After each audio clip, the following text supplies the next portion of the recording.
Magandang araw po mga ka-backyard. For today's video po ay magluluto tayo ng bistek Tagalog. Pero hindi po basta-bastang bistek Tagalog ang lulutuin natin dahil meron po akong ituturo sa inyo kung paano mas mapalambot ng mabilis itong ating bistek Tagalog. Hiwain lang natin itong ating karneng baka ng maninipis. Tanggalin lang natin yung taba pero hindi natin itatapon yan dahil magpapa-add po yan ng masarap na flavor.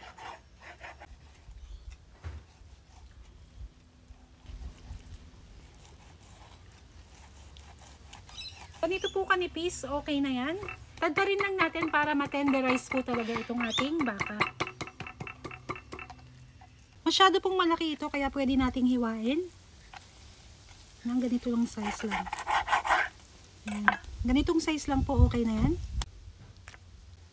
Hihiwain ko lang itong gagamitin natin sa ating pagmamarinate. Meron tayo ditong lemon. Mas maganda po pagkalamansi para Pinoy na Pinoy. Bawang. Yan. Isipin mo na lang yung nanakit sa'yo kapag pinipit-pit mo itong bawang. I-roughly chop lang natin ito. Yan. Hindi kailangang pinong-pino. Kaya nga rough eh, diba? Ay, diretso na nating i-marinate itong ating baka.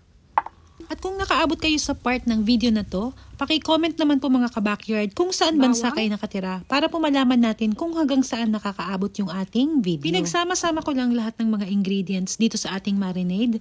Nauna ko na yung nilagyan ng bawang at ng lemon. Lagyan na rin natin yan ng toyo at paminta.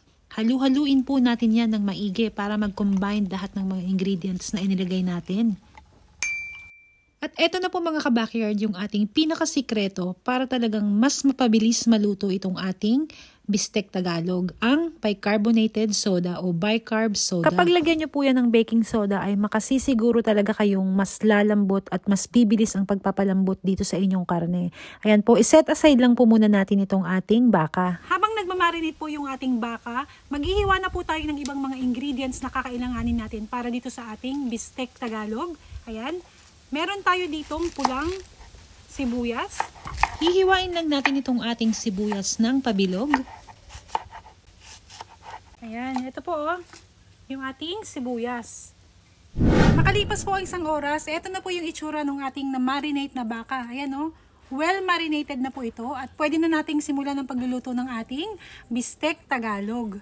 Ayan, ang una po muna nating gagawin ay meron tayo dito yung ating tinanggal na baka kasi marami pa pong flavor itong taba ng baka kaya ang una muna natin gagawin ay i-extract lang natin yung flavor nito, yung kanyang mantika para sumama sa flavor ng ating bistek Tagalog. Tatanggalin lang natin itong taba. Yan.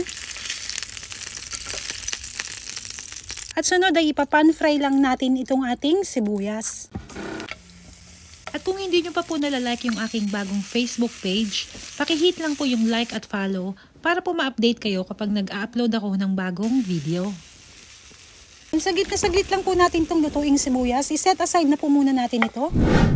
Ang sunod na po natin gagawin ay ipipirito na po natin itong ating na-marinate na baka. Salagay lang tayo ng mantika dito sa ating kawali. Yan.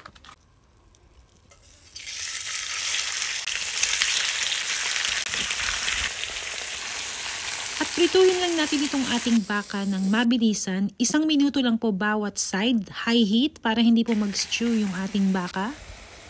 At makalipas po ang 2 minuto, lalagyan na natin ng sabaw itong ating baka. Lalagyan ko na yan ng asin. Asukal, pambalanse. Yan. Sobrang bilis na lang po nitong maluto. At sa punto pong ito ay lulutuin lang natin yan ng mga 2 minuto hanggang 3 minuto. Pinakahuli po natin ilalagay itong ating slurry. Yan, para lumapot lang yung ating sabaw. Sunod ay ibabalik na natin itong ating sibuyas. At eto po mga ka-backyard, makalipas po ang 5 minuto, luto na po yung ating bistek Tagalog.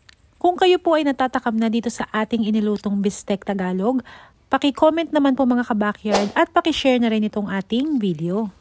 I-plating lang po natin ito at samahan niyo po akong tikman itong ating napakasarap na bistek Tagalog. Mainit na kanin.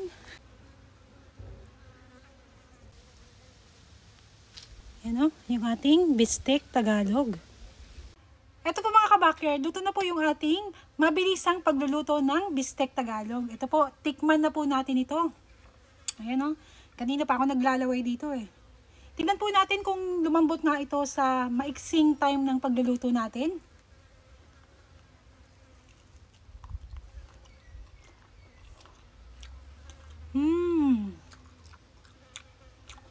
Ang lambot. Sobrang lambot po.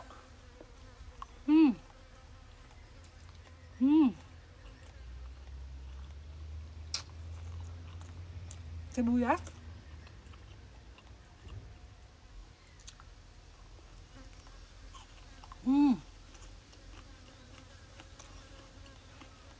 Manamis-namis yung sibuyas.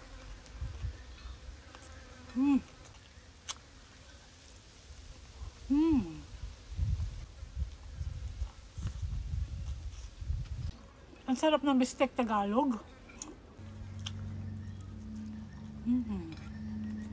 Sana po ay meron kayong natutunan dito sa ating pagluluto ngayong araw. Maraming salamat po mga ka-backyard at hanggang sa susunod po muli nating pagluluto.